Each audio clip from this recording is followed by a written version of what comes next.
안녕하세요. 좋은 책과 함께하는 시간, 국가의 부킹타임, 부킹의 윤군입니다. 네, 오늘은 이제 교수 출신의 김종영 저자가 저술한 지배받는 지배자, 미국 유학과 한국 엘리트의 탄생이라는 이 부제가 달린 이 책을 살펴보도록 하겠습니다. 기본적으로 이제 차별에 관한 내용인데요. 내용 자체는 이제 이 학계, 이 교수죠, 교수. 이 타이틀을 확보할 수 있는 그런 내용들을 좀 사례로 많이 들고 있습니다. 그러니까 일종의 엘리트 연구인데요.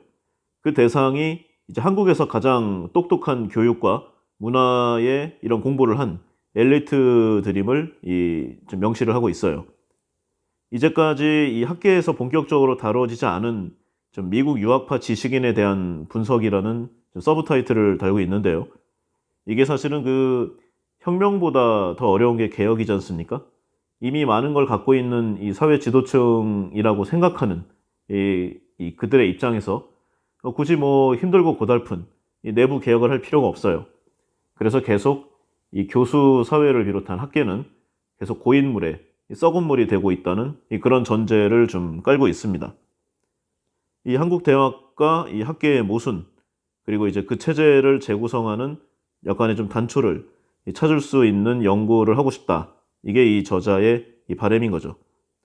이 최고 지식 엘리트들의 이 취약성과 불완전성, 이런 거를 좀 세상에 알림으로써 그 지식인 계층의 민주적이고 개방적인 권력관계 재편을 좀 이루고자 하는 그런 마음인 것 같습니다. 아마 좀 어렵겠죠? 좀 몇 줄로 요약을 하면은 미국 유학파 엘리트는 어떻게 한국 사회 헤게모니를 장악하는가, 뭐 이 내용이 답니다. 그래서 이 사람들이 실제로 어떤 경력과 실력을 갖고 있고 과연 한국에서는 그 실력에 준하는 대접을 받고 있는 것인가, 이 부분을 여러 사례를 들면서 살펴보고 있어요. 기본적으로 교수 사회에 대한 굉장히 비판적인 내용이 많고, 특히 이제 미국에서 석박사 이상을 좀 수여받고 온 그런 내용들을 좀 과감히 비판하고 있는데, 아주 공교롭게도 이 책의 지은이인 김종영 교수도 그 범주에 들고 있다는 것, 굉장히 아이러니가 아닐 수가 없습니다. 이 책은 기본적으로 이제 미국의 여러 가지 내용들을 좀 담고 있는데요. 미국 하면 생각나는 게 뭘까요? 이 민주주의의 본산이라는 게 아마 정확한 표현일 듯 합니다. 그리고 이제 지배자라는 개념과 좀 거리가 먼 대통령제이기도 하고, 굉장히 좀 사회 구성원이라든가 다양하죠. 그리고 정치적이나 사회적으로 기타 모든 내용, 뭐 지표화할 수 있는 모든 면에서 세계 최정상이면서 가장 안정되어 있는, 이제 가끔 뭐 무차별 충격을 한다거나 하는 그런 이상한 사람들을 제외하고는 거의 좀 세계에서 가장 살만한 나라 중에 거의 탑 티어로 돼 있는 그런 나라임에 틀림없어요. 근데 이제 공교롭게도 이 민주주의 국가라는 이 미국이 사실은 그 국가의 탄생부터 대통령이라는 이 뭐 얼굴마다만 하나 둔 사실상의 전체주의 독재 국가라는 게 이 저자의 생각입니다. 이 미국이 이제 유례없는 제국의 지위를 유지하는데, 이제 본국에서는 뭐 형식적인 민주화를 위해서 이제 양당제를 채택하고 있는 건 사실이에요. 근데 이제 민주주의라고 하면서 사실은 그 선택지가 굉장히 제한적인 거죠. 민주당과 공화당, 이 두 개가 끝입니다. 그리고 실질적으로 대통령보다 권력이 훨씬 좀 크다고 할 수 있는 군수산업, 뭐 기타 에너지, 이렇게 좀 다른 나라에게 좀 팔아먹어야 하는, 그리고 다른 나라에게 계속 이 파워를 보여줘야 하는 이러한 뭐 집단들의 폭거, 전 세계를 전쟁과 피로 물들이고 그들의 전쟁 도발 행위 자체가 뭐 특정 지역이나 인종, 특정 종교인들을 그냥 뭐 뭉태기로 싸잡아서 악의 무리로 몰아가는데 여념이 없죠. 미국은 이런 쪽에 그러니까 이제 적을 상정해서 무기를 팔고 민주주의를 이식하고, 종국적으로는 좀 희화해 두는 그런 위성 국가화하는 그런 체제라는 게 이제 저자의 분석입니다. 사실 뭐 이러한 내용의 대표적인 나라가 일본이죠. 일본은 사실상 이 제2차 세계대전에서 미국의 패전국이에요. 그래서 지금도 공식적으로 군대가 없는 상황이고요. 자위대죠. 그리고 여러 가지 이 정치적인 제도라던가 이 사회 경제 제도가 미국을 떠나서는 살아남을 수가 없는 그런 뭐 구조적인 부분도 있는 게 현실이죠. 뭐 어쨌든 간에 이제 미국의 이러한 방식들을 좀 잘 설명하고 있고요. 이제 뭐 일본만 있는 게 아니죠. 일본은 뭐 그래도 적군이었으니까 그렇다고 치고 이 미국의 이 개척 초기 당시에 저항했었던 원주민 정말 엄청나게 학살을 했죠. 그 살아남은 사람들도 통제 구역에 쓸모없는 땅에 몰아두고 뭐 원주민 보호 구역이라니 해서 이게 뭐 진짜 제대로 대접도 안 하고 그런 게 현실이잖아요. 그리고 이제 원주민은 그나마 양반입니다. 아프리카 흑인까지 가면은 이건 뭐 끔찍하죠. 노예로서 이 착취를 일삼기만 했던 이 수탈의 대상, 이 미국인, 그러니까 당시에 이 화이트 앵글로색슨 이 백인들이 이 두 종족을 인간으로 전혀 취급하지 않았기 때문인 게 현실입니다. 그래서 미국 자체가 차별의 역사 속에 성장을 해왔다는 뭐 그런 내용이죠. 일본이 미국에게 사실상 종속돼 있다. 뭐 이러한 내용으로 봐서 그럼 일본은 안 됐구나. 설마 그렇게 생각하시지는 않죠. 일본이 예전에 우리 한반도에 사는 이 민중에게 어떤 대접을 했는지 우리는 아직 잊지 않고 있습니다. 우리를 인간 취급하지 않았기 때문에 이 히틀러가 자행한 이 유대인 학살만큼이나 이 끔찍한 이런 내용들을 저질러 수 있었던 거죠. 뭐 독일이나 미국, 뭐 일본만 있었던 거 아닙니다. 이 서구 유럽의 이 자유와 이 평등과 뭐 박애 이런 거를 숭상한다는 뭐 프랑스, 그리고 민주주의의 시초 영국 다 끔찍한 제국주의의 나라였고요. 독일은 뭐 전 세계를 상대로 뭐 한판 벌렸잖아요. 뭐 어마무시했습니다. 그러니까 이런 것들을 보면은 일단 무엇보다도 힘이 먼저 있어야 된다는 생각을 좀 많이 해요. 이 민주주의는 좀 서로 간의 이성과 좀 지적인 내용으로 하는 젠틀한 좀 전쟁이잖아요. 그런데 이게 다 기본적으로 무력이 있어야 서로 간에 조심해서 말로 할 수 있는 그 다음 단계로 갈 수 있는 듯 합니다. 이 국제 외교 사회는요, 정말 수준 낮은 전쟁터라고 할 수 있을 거예요. 뭐 어쨌든 간에 그 분명히 그 인간의 같은 모양을 한 좀 동등한 인간임에도 뭐 출신 성분이나 피부색, 뭐 인종이나 민족 이렇게 약간의 차이로 피로 얼룩진 이 학살의 참상을 피할 수 없었던 게 우리네 인간의 역사입니다.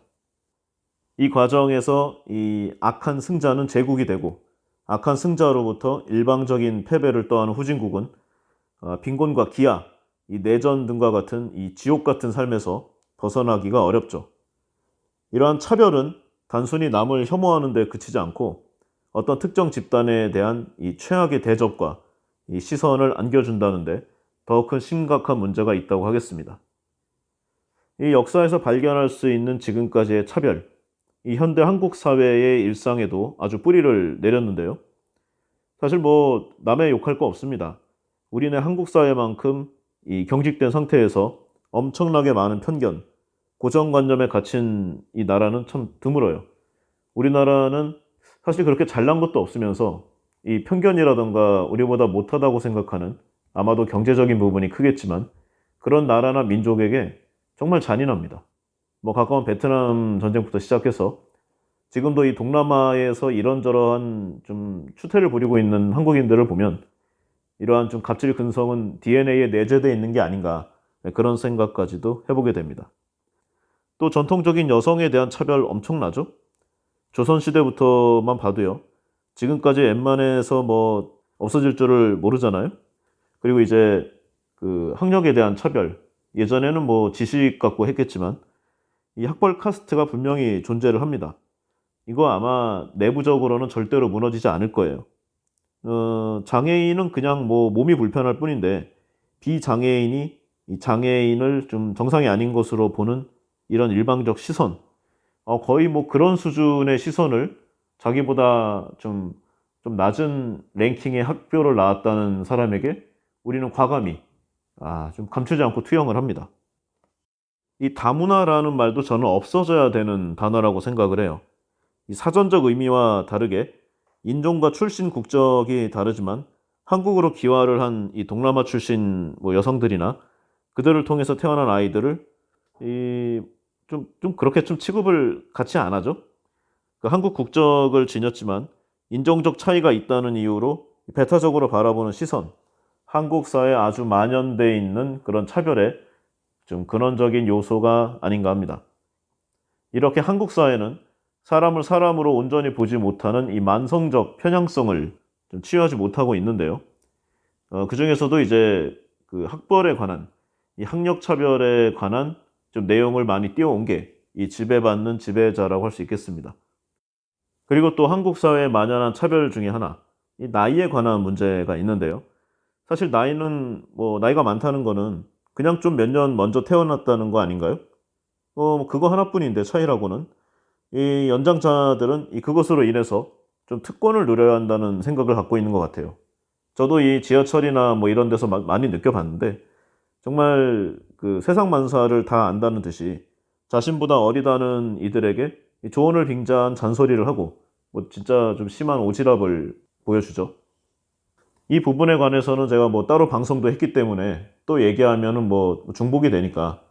근데 이제는 그 나이 든 세대가 젊은 세대에 비해 나은 게 하나도 없는 좀 시대로 가고 있어요.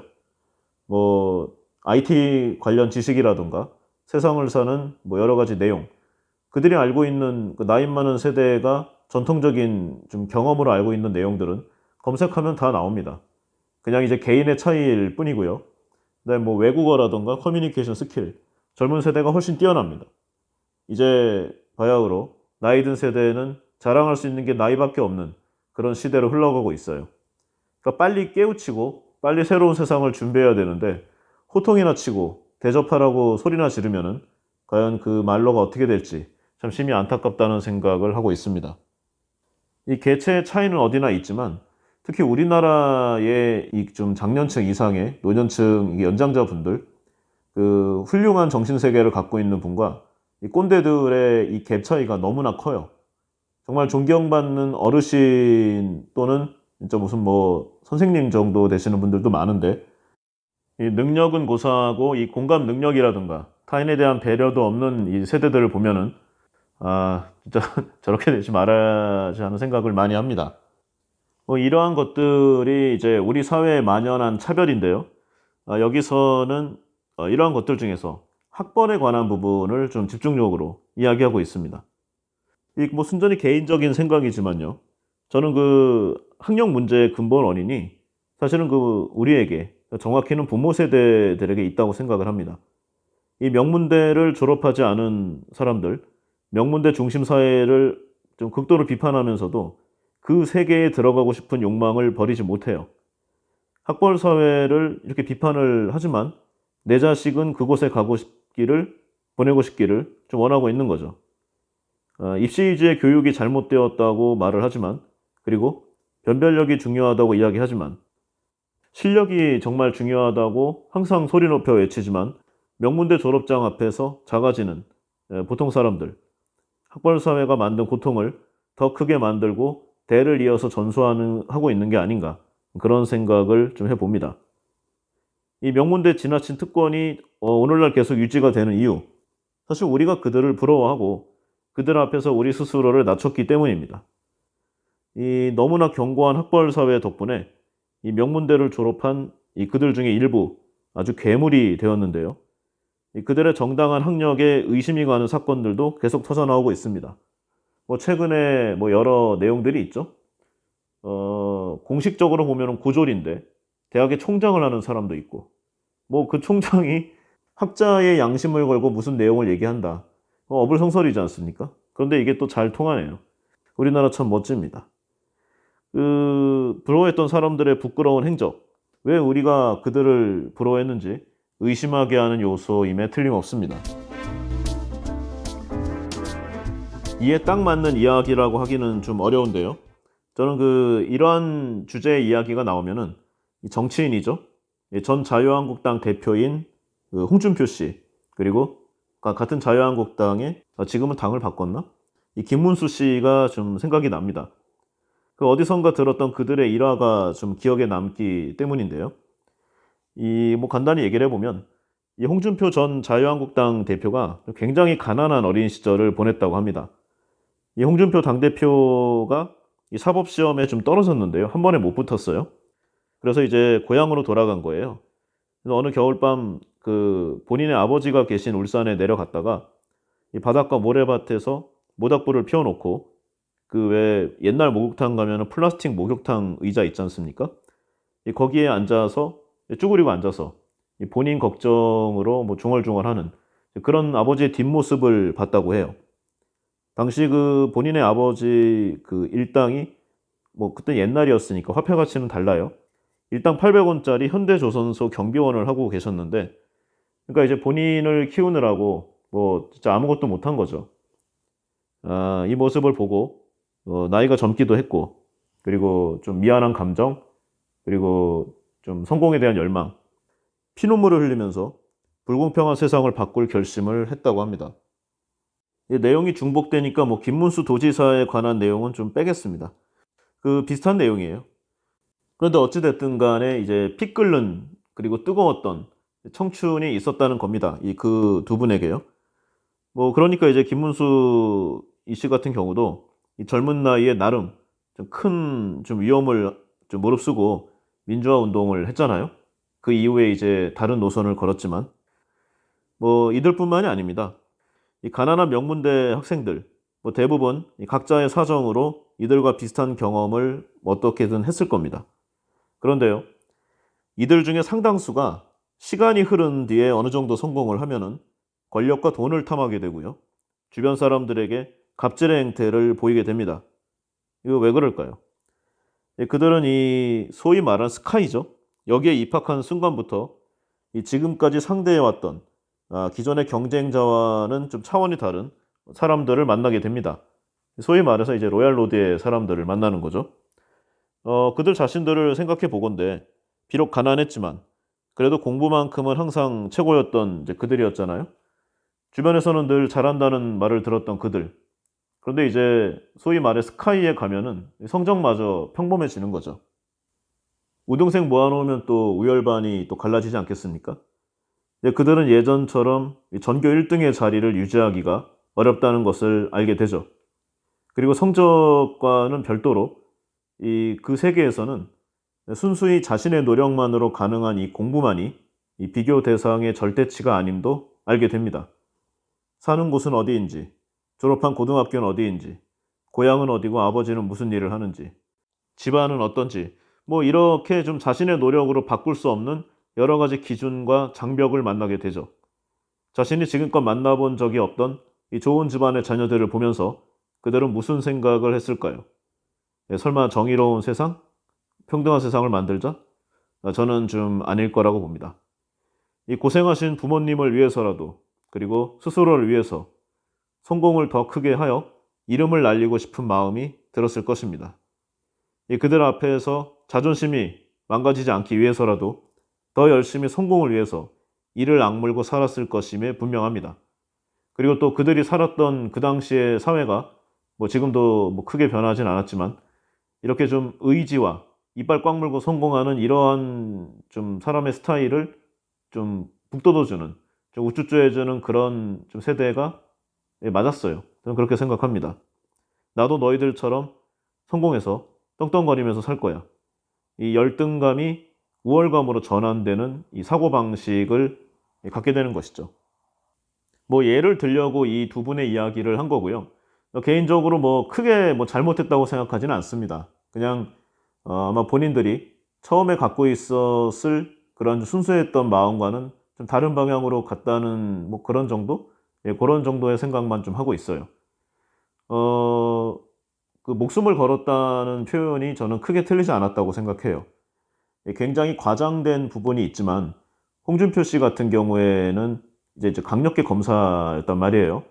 보통 검찰이라고 하면은 이 특수통, 그러니까 뭐 재벌이라든가 정치인을 좀 그 조사하는 쪽 하고요. 그 안보 이런 쪽을 하는 이제 공안통 이런 쪽이 출세 코스입니다. 그러니까 이제 같은 뭐 검찰이라고 크게 뭐 싸잡아서 얘기를 하지만 그 안에서도 출세 코스와 비주류 코스가 분명히 나눠지죠.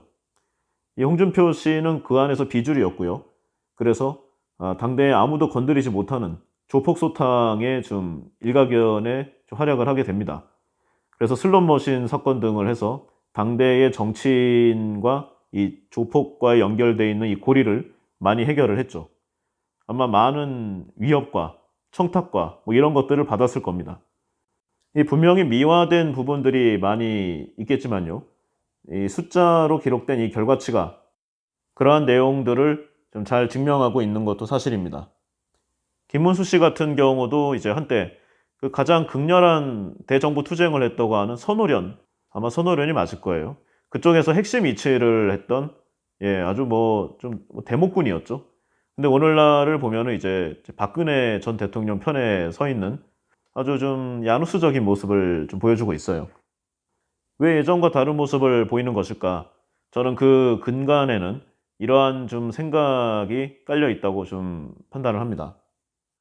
뭐 꼭 이러한 요소만 있는 건 아니지만 어쨌든 간에 이 대한민국에서 학력, 이 학벌에 관한 내용은 이 군대 문제만큼이나 아니 군대보다 더 큰 부분으로 굉장히 민감한 사안임에 틀림없어요. 이 직접적인 이해 당사자라고 할 수 있는 이 명문대 졸업생들이야 뭐 당연하죠. 자신들의 정당한 노력이 침해를 받았으니까 분노하는 것도 이해를 합니다. 그들에게 학력 위조는 용납할 수 없는 아마 문제 중에 하나일 것이에요. 하지만 그렇지 못한 대부분의 사람들이 그들의 입장에서 함께 분노하는 이유를 사실은 좀 선뜻 이해하기가 어렵습니다. 왜 명문대를 졸업하지 못한 대다수의 우리들도 학력 위조 사건에 분노하는 것일까? 그럼 정당한 학력이 있다면 그것은 특권을 가져도 되는 것이란 말인가? 사실 뭐 조금 더 깊숙이 들어가 보면은요. 이 대한민국의 대부분의 사람들이 획일적으로 열등감을 느끼는 몇 가지가 있습니다. 이 첫 번째는 돈이고요. 두 번째는 외모, 세 번째가 이 학력인데요. 이 돈과 외모는 아무런 노력 없이 그냥 물려받는 사람들도 많이 있습니다. 뭐 최근은 뭐 의학 기술이 워낙 좋으니까 관리하고 그러면은 뭐 외모도 어느 정도 좋아지더라고요. 돈도 벌면 되고. 그 어쩌다 보니 뭐 부잣집 딸, 아들, 그리고 어쩌다 보니 남들이 부러워하는 외모를 가지고 태어난 이 부러운 사람들. 뭐 근데 이건 어쩔 수 없다는 거죠. 하지만 어쩌다 보니 명문대에 입학한 채로 태어날 수는 없는 게 사실입니다. 아무리 집안이 받쳐주고 어떤 뭐 여러 가지 서포트를 한다고 하더라도 하긴 뭐 옛날 표현대로 뭐 잔디 깔고 간다는 내용도 있었잖아요. 최순실 사건 이후로 사실 100% 믿을 수 없는 뭐 그런 내용도 사실입니다. 그렇지만 아직까지 이 학벌에 관한 문제는 아무리 좋은 집안에서 태어났어도 본인이 어느 정도는 해야 된다는 게 사실이죠. 자신의 노력이 전혀 없이 명문대에 입학하는 것은 정말 아주 스페셜한 케이스를 제외하고는 현재로서는 좀 매우 어려운 일입니다. 노력을 통해서만 획득할 수 있다는 점에서 학력은 이 돈이나 외모보다도 열등감의 크기가 더 크다고 할 수 있겠습니다. 더군다나 이 19살, 20살 이때 한번 정해진 학력이 바꾸기도 어렵고 잘 바뀌지도 않죠? 돈과 외모는 상황에 따라 지속적으로 변하지만요. 요즘 보면은 뭐 연예인들 늙지는 않잖아요. 20살 때의 외모보다 40살 이후의 외모가 더 훌륭한 사람들이 지금 넘쳐납니다. 과연 그게 좋은 일인지는 잘 모르겠지만요. 하지만 학력은 고정불변이죠. 사람들은 이 석박사 학위를 받은 대학보다도 학사 학위를 받은 대학을 더 눈여겨보기 때문이죠. 아주 엄격하게 이를 데가 없습니다. 편입도 용서하지 않아요. 심지어 졸업을 하지 않고 입학만 해도요. 명문대는 평생 우려먹을 수 있을 정도입니다. 이 학력이 주는 열등감은 극복할 기회조차 없는 게 현실이죠. 이 학력이 절대 파워가 된 세상, 학력을 가진 사람들은 그것을 갖지 못한 사람들을 구분짓고 배제하고 군림하고 어쨌든 이런 간에 좀 컨트롤을 좀 하는 거죠. 온갖 추악한 행위들로 세상을 더럽히면서 그들만의 성벽을 쌓습니다. 아무리 저질스러운 언행을 일삼아도요. 학력이 높으면 그들을 너그러이 눈 감아주는 면죄부로 통용돼 왔던 게 지금까지 우리네 삶이었습니다. 만약에 여기에 이 전문 라이센스가 추가되면 그 권력은 더욱 증가하게 되는데요. 뭐 간단히 뉴스 기사만 검색해봐도 성추행, 불법 의료행위, 돈봉투 수취, 기타 온갖 불법을 저지른 이 의사들이 지금도 계속 버젓이 의료행위를 하고 있는 것을 확인할 수가 있습니다. 뭐 의료계가 좀 그나마 좀 드러나서 그렇지 이 법조계라던가 뭐 회계사, 뭐 간평사 이런 계열들, 정치계 의료계보다 더하면 더했지 덜하지는 않을 거예요. 이 학력 중심 사회의 폐단은 우리 모두가 알면서도 어쩔 수 없는 문제, 이 고질병화 되어 버렸습니다. 이 해결 방법이라고 뭐 좀 해봐야 다른 문제를 더 불거지게 할 뿐이었죠. 그래서 아예 좀 포기해버린 그런 상황까지 왔습니다. 이러한 사회적인 이 구조와 시스템, 학생들에게도 당연히 영향을 미치는데요. 이 오늘날의 이 대한민국 교실에서는 결코 자기 생각을 강하게 가져서는 안 됩니다. 능동적이고 적극적인 사고를 해서는 안 되고 사실 할 필요도 없어요. 학습과 관련된 아주 능동적이고 적극적인 자기 생각, 오히려 시험을 잘 못 보게 만들 뿐입니다. 그저 주어진 것을 잘 받아들이기만 하면 분명히 폐해는 있겠다고 생각을 하지만 당장의 시험 점수가 높아지죠. 학교에서 질문을 하는 것도 어떤 의미에서는 불필요한 짓입니다. 다른 학생들의 눈치도 보이고요. 수업의 흐름을 끊을지도 모른다는 그런 생각도 할 수 있고요. 심지어 이제 질문을 하는 경우 대부분은 선생님에게 오히려 혼나거나 무시당할 각오를 해야 하죠. 질문도 알아야 할 수 있잖아요. 선생님이 좋은 질문이다라고 할 만한 이 질문이 돼야 되는데 그거를 할 수 있는 능력치가 없습니다. 이 대한민국 교실에서 질문은 내가 어디까지 알고 있다라는 게 들통나는 그런 지표일 뿐이죠. 그렇다고 정말 모르는 것을 질문하면은요, 지금까지 뭐 했냐고 야단 맞기 십상입니다. 그래서 지식은 점점 딱딱해지고 융합되지 못하고 흐르지 못해서 결국 암기하는 기계들을 만들어내는 그런 교실로 전락해버린 게 현실입니다. 명문대라고 통칭을 했지만요. 솔직히 이제 스카이잖아요, 스카이. 서울대, 고려대, 연세대에 이 앞 이니셜을 붙여 만든 스카이. 아주 묘하게도 하늘이라는 단어의 좀 뜻이 이루어졌는데요. 이 앞선 세대와 이 윗선에서 시키는 내용만 배우고 익히면서 그대로 실행하면 되었던 시대에는 이런 획일화된 평가 요소, 학력, 학벌 사회가 분명히 통용되던 시대였습니다. 그리고 또 우리네 생각과는 다르게요. 상당한 성과를 냈던 것도 부정할 수가 없죠. 그런데 이제 우리 다 알지 않나요? 이 대한민국의 넘버원, 상징이라는 서울대가 글로벌 대학 평가에서는 기준은 여러 가지가 있지만 50위 안에 겨우 드는 게 현실이고요. 연고대는 100위 안에 들기가 쉽지 않습니다. 물론 이게 영어와 SCI급 논문의 평가 요소 때문에 좀 디스카운트 되는 부분도 분명히 있죠. 그래도 어쨌든 이 글로벌 탑 클래스는 아니라는 것은 확실합니다. 이 아시아에서만 봐도요. 도쿄대, 칭화대, 베이징대, 홍콩 과기대 등이 모두 서울대보다 위죠. 그리고 계속 더 높아지고 있어요. 다른 대학들도. 연고대보다 높은 대학은 아주 부지기수로 있고요. 세계적으로 가면 더 말할 것도 없습니다. 서울대를 졸업했다고 해도 좀 이름 있는, 좀 네임드 있는 대기업군에 입사를 하게 되면은 하버드, 스탠퍼드 출신들이 즐비하죠. 그러나 외국 대학과는 또 좀 다르지. 나는 서울대니까 하면서 이들은 자기 위로인지 위안인지 모를 사고방식을 갖게 되죠. 그럼 능력치는 탁월한가? 당연히 모두의 이야기는 아니겠지만요. 이 해당 교수들이 하는 말에 이구동성. 이 서울대 학생들은 예습을 잘 하지 않는다고 합니다. 사실 할 필요가 없다고 하는데요. 스스로 공부해야 하는 예습이 이들에게는 필요하지 않다는 게 현실이라고 합니다. 예습을 하고 의문을 가지고 그런 상태에서 수업에 들어갈 필요도 없고요. 스스로 이해해야 하는 예습은 괜히 시간만 많이 걸리기 때문에 효율적이지 않다는 그런 생각을 한다는 거죠. 기본적으로 이제 머리 큐, IQ죠. 이 암기하는 좀 능력이 뛰어나니까 그냥 교수가 얘기하는 내용을 그대로 암기해서 복사해서 머릿속에 저장해 놓는다는 그런 내용입니다.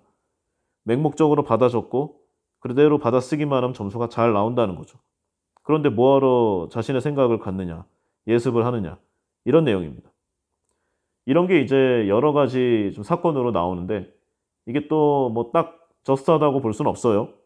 그런데 지난 2010년대 초반에 서울에서 열린 G20 정상회의 기자회견, 당시 이제 버락 오바마 대통령이었는데 이 미국 대통령이 이제부터는 한국 기자들의 질문만을 받겠다 이렇게 여러 차례 말을 했어요. 그런데 단 한 명도 손을 들고 질문을 한 한국 기자는 없었습니다. 결국 한참 시간이 지난 뒤에 나는 중국인이다. 그렇지만 아시아를 대표해서 질문을 하겠다. 이렇게 중국 기자에게 질문이 넘어갔습니다. 요즘 시대가 급변하고 있죠. 저에게 이 다행인지 불행인지는 모르겠지만요. 이 전통적인 공부머리로 하는 직업군들, 그리고 그 라이센스가 붙는 이 사자 돌림의 이 직업군들, 장래로는 거의 모두 AI에게 대체될 것이 분명합니다. 현재도 대체할 수 있는데 아직은 사람이 좀 더 싸요. 왜냐하면 이 프로그램이라든가 이 컴퓨터가 굉장히 비싸거든요. 그러니까 이미 사람은 능력치에서 밀렸는데 가성비 또는 뭐 좀 정부의 눈치도 봐야 되는 것도 있고, 그리고 사람은 여차할 때 여러 가지 또 써먹을 수 있으니까 이제 그런 의미에서만 살아남아 있는 상황이에요. 이제 모든 게 시간 문제일 뿐이라는 거죠. 그래서 공부 잘하던 이들이 많이 생각하지 않아도 되는 뭐 그런 직업 공무원의 세계로 뛰어들고 있잖아요. 살인적인 경쟁률을 만들어내고 있죠. 100대 1은 기본입니다. 이러한 상황에서 한 발 더 나아간 사람들, 그러니까 유학생들이죠. 특히 미국에서 공부하고 학위를 수여받고 온 사람들에 관한 이야기가 바로 이 책, 지배받는 지배자 이야기입니다. 좀 외적인 얘기가 좀 길었는데요. 이 학력과 학벌에 관한 이 차별 이런 내용들이 결국은 이 스스로의 마인드의 문제라는 것을 좀 이야기하고 싶었습니다.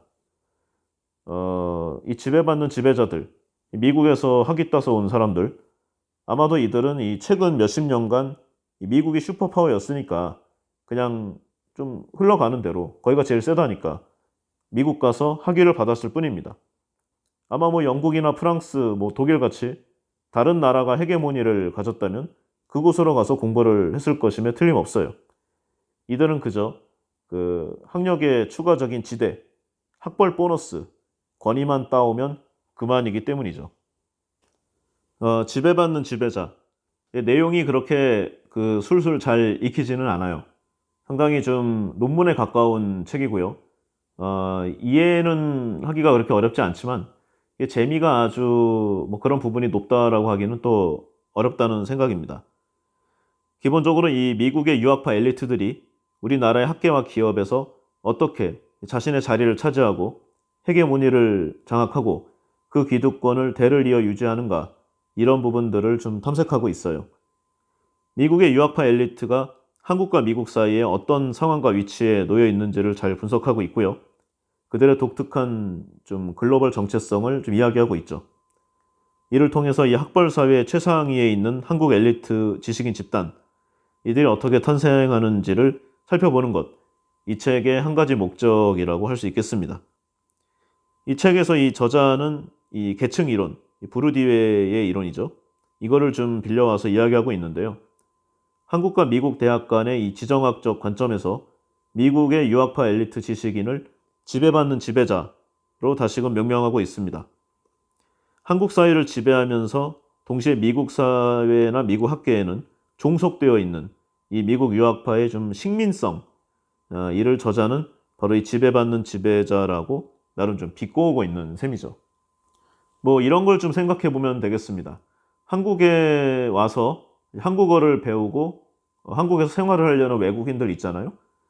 분명히 엄청난 노력을 기울이고 있을 겁니다. 그런데 뭐 3, 4년 한다고 한국의 네이티브처럼 한국어를 할 수가 없을 거잖아요. 뭐 관용적인 표현이라던가 한국어 굉장히 어렵습니다. 근데 뭐 한국어만 어려운 거 아니지 않습니까? 영어도 당연히 어렵죠. 그래서 영어가 네이티브가 아닌 사람이 이 미국에 가서 뭐 몇 년 공부한다고 미국인처럼 되기가 사실 불가능하죠. 한국에 있는 사람들이 미국에서 유학해온 사람들의 영어를 들으면 대단하구나 라고 생각을 하지만요. 미국인이나 뭐 기타 뭐 영미권에 있는 사람들이 그 영어를 들으면 살짝 좀 웃는다고 합니다. 굉장히 영어를 잘 못하는 사람이 영어를 되게 능숙하게 하는 것처럼 포장하는 그런 부분이 좀 웃긴다는 뭐 그런 내용이죠. 즉 미국 유학파는 이 미국에서는 영어를 완벽하게 구사하지 못하는 열등한 유학생이었는데 그 학문의 주류에 진입하지 못하는 이방인이었다는 거죠. 근데 이들이 한국으로 돌아오면은 미국 대학에서 배운 지식으로 생존을 도모하고 아주 큰 영향력을 행사하게 됩니다. 이 미국과 한국 대학 간의 트랜스내셔널 이 격차, 오히려 이들에게는 취업의 기회로 작용하게 되는 것이죠. 오늘날에는 그래도 인터넷과 이 모바일로 그 정보의 격차가 많이 줄어든 게 현실이지만 그래도 아직까지 이 온라인 이외에 좀 직접 가서 몸으로 겪어야 할 수 있는 내용들이 아직은 많이 있어요. 이러한 트랜스내셔널 격차와 우열 관계가 심화될 때 이 미국 유학파 지식인이 한국 사회에서 갖는 이 상징적 자본의 가치가 더 커지는, 그에 비례해서 직업의 기회가 더욱 많아지는, 그런 내용들을 좀 여러 가지 이야기로 하고 있습니다. 이 책에서는 이러한 미국 유학파의 중간자적인 이 특성을 트랜스내셔널 미들맨 지식인이라고 정의를 하고 있죠. 좀 너무 어려운 내용이에요. 단어 자체가 어려워서 전 그냥 미들맨이라고 앞으로 하겠습니다. 그리고 저자는 이들이 영구적 능력도 그렇게 뛰어나지 않다고 얘기하고 있는데요. 우리네 좀 기업을 보면은요. 뭐 설사 이제 낙하산 입사 있잖아요. 어딘가에 백으로 들어오는 사람들. 근데 그들이라고 해도 이 성과를 잘 내면 오케이라는 그런 부분이 분명히 있습니다. 그런데 왜 학계는 미국파 그 지식인들 왜 탁월한 성과를 내지 못하는가? 그 저자는 이렇게 얘기를 하죠. 그들은 한국에서 이제 교수직을 유지하면서 연구 활동을 하지만 그들의 학문적 뿌리는 이제 미국에 있다는 거죠. 그래서 유학파의 이 연구 활동은 이 트랜스내셔널의 구조를 갖게 되는데 한국과 미국 사이에 끼어 있는 이러한 모순적인 상태, 이 연구에 그 고도의 집중을 유지하기가 어렵다는 뭐 그런 내용입니다. 그러니까 이제 연구의 방법론은 미국 학문에 기반을 하는데 그럼 미국 가서 제대로 배워야 된다는 거죠. 근데 한국에서 연구 활동을 실제적으로 하니까 연구 자체는 한국적 맥락을 갖고 있다는 거죠. 이 한국과 미국 사이에 양다리, 이렇게 걸치고 있는 이 트랜스내셔널들은 이 오리지널리티가 그들만이 할 수 있는 창의적 연구를 할 수 없다는 뭐 그런 내용입니다. 물론 이 한국 대학의 연구 자원에 대한 이 투자, 그리고 연구 인력의 전문성 부족, 사실 이런 게 그 한국에서 탁월한 연구가 수행되지 못하는 요인이면은 맞아요. 근데 오히려 이 요인이 아이러니하게 이 한국 학생들이 미국 유학을 떠나게 되는 이유인 게 현실이잖아요.